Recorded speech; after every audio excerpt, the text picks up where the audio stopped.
Well, how exactly did you get into music? What exactly inspired you into music?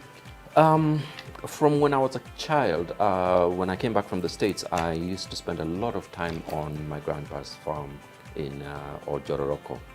Where is that? Jororoko is near Nyahururu. Oh, Yes. Yeah. All right. All Jororok. Uh-huh. And what would happen is, when you're a child, you're in your early teens, your mind wanders off to creative different things, especially if you're busy cutting dhara for the cows. And I would take a panga and pretend I'm playing guitar, and I would compose these things in my head and stuff. So kona panga. Yeah. I'll make a lot of dad jokes in between. And well, that's good. And I had an auntie who was close to me in age, and she would always be singing, and listening to radio. So I really got inspired to listen to a lot of music. But also my dad, growing up, would take me to the record store when we were in the States. I would get to choose what music I want to listen to and what music we should listen to. So I ended up listening to Bob, Cat Stevens, and a lot of other different genres of music. And one day, when I think I was about 13, 14 there, I thought to myself, I really want to make music, but I don't know how I'm going to go about it. And I went into high school, did fine art, and I was more... So your high school, did it in the United States? No, I did high school in Isili, meaning... Isili? Ah, all right. Yeah, tuachane na hizi makizungu kwanza. Topics too.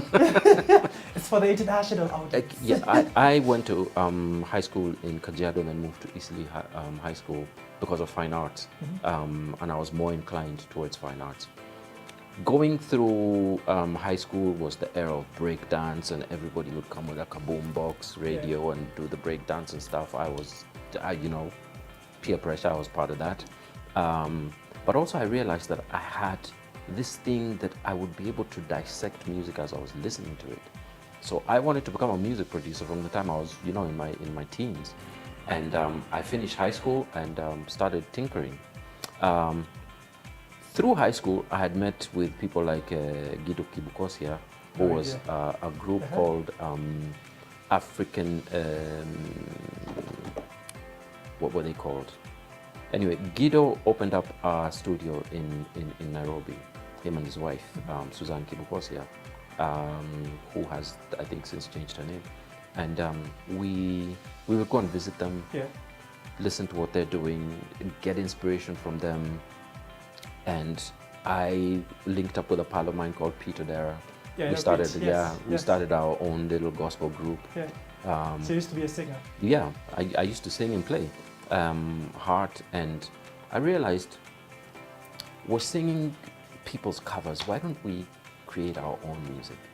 So then I met with people like Jack Odongo, who had a recording studio, and he was doing a lot of commercials at the time. And I just got inspired into that whole culture of I want to do music. So there was no YouTube, there was no university, there was no college, there was no nothing. It was literally, you learn from people and you pick up little nuggets as you go. And in my early 20s, I was doing a lot of that, just picking up ideas from people and trying to figure out what I want to do.